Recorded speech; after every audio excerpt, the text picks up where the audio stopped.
Powell and Plum were missile repairmen. They belonged to Propellant Transfer System, PTS, Team A of the 308th Strategic Missile Wing, whose headquarters was about an hour or so away at Little Rock Air Force Base. They'd been called to the site that day because a warning light had signaled that pressure was low in the Stage 2 oxidizer tank. If the pressure fell too low, the oxidizer wouldn't flow smoothly to the engine.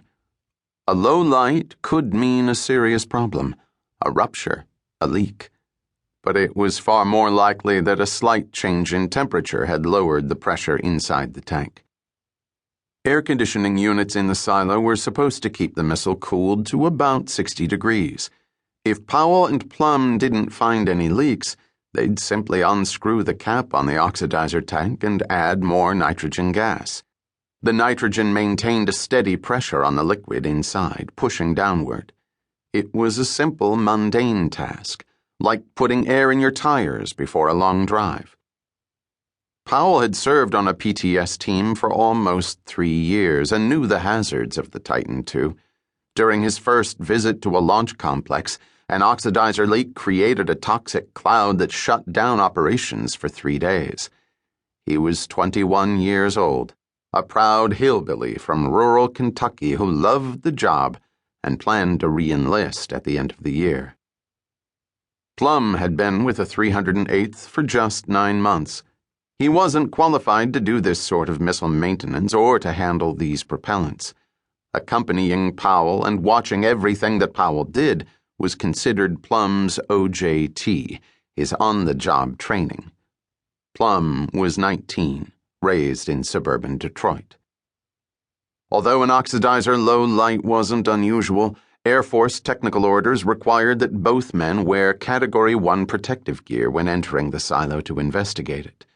Going Category 1 meant getting into a rocket fuel handler's clothing outfit, RFHCO, an airtight, liquid-proof, vapor-proof, fire-resistant combination of gear designed to protect them from the oxidizer and the fuel. The men called it a REFCO. A REFCO looked like a spacesuit from an early 1960s science fiction movie. It had a white detachable bubble helmet with a voice-actuated radio and a transparent plexiglass face screen. The suit was off-white, with a long zipper extending from the top of the left shoulder across the torso to the right knee. You stepped into the REFCO and wore long johns underneath it. The black vinyl gloves and boots weren't attached, so the REFCO had roll-down cuffs at the wrists and the ankles to maintain a tight seal. The suit weighed about 22 pounds. The REFCO backpack weighed an additional 35 and carried about an hour's worth of air. The outfit was heavy and cumbersome. It could be hot, sticky, and uncomfortable, especially when worn outside the air-conditioned silo. But it could also save your life. The Stage 2 oxidizer pressure cap was about 2/3 of the way up the missile. In order to reach it, Powell and Plum had to walk across a retractable steel platform that extended from the silo wall.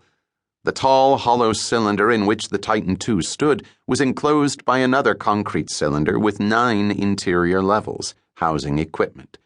Level 1 was near the top of the missile, Level 9 about 20 feet beneath the missile. The steel work platforms folded down from the walls hydraulically.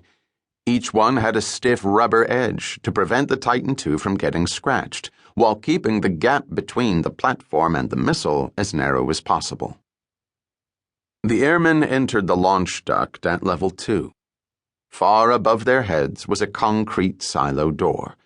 It was supposed to protect the missile from the wind and the rain and the effects of a nuclear weapon detonating nearby. The door weighed 740 tons. Far below the men, beneath the Titan II, a concrete flame deflector shaped like a W was installed to guide the hot gases downward at launch, then upward through exhaust vents and out of the silo. The missile stood on a thrust mount, a steel ring at level 7 that weighed about 26,000 pounds. The thrust mount was attached to the walls by large springs so that the Titan II could ride out a nuclear attack, bounce instead of break, and then take off.